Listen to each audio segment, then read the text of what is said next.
ಪ್ರಚಂಡ ಕೃಷ್ಣದೇವರಾಯ ಆಡಿದ ವೈಭವದೇ ಗಂಡರ ಗಂಡ ಧೀರ ಪ್ರಚಂಡ ಕೃಷ್ಣದೇವರಾಯ ಆಡಿದ ವೈಭವದೇ ಕಲಿಗಳ ನಾಡು ಕವಿಗಳ ಬೀಡು ಕಲಿಗಳ ನಾಡು ಕವಿಗಳ ಬೀಡು ಎನಿಸಿತು ಹಂಪೆಯು ಆದಿ ನದಿ ಕನ್ನಡ ಬಾವುಟ ಹಾರಿಸಿದ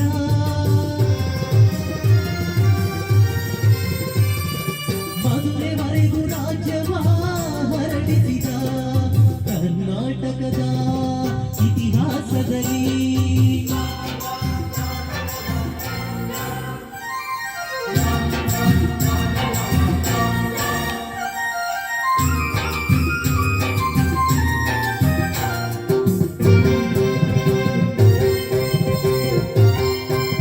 ಸಂಗೀತ ನಾಟ್ಯಗಳ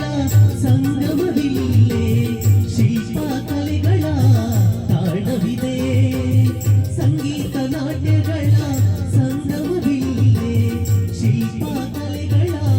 ತಾಣವಿದೆ ಭುವನೇಶ್ವರಿಯ ತವರೂರಿದೆ ಯತಿಗಳ ದಾಸರ ನೆಲೆನಾಡಿಲ್ಲೇ ಪಾವನ ಮಣ್ಣಿದು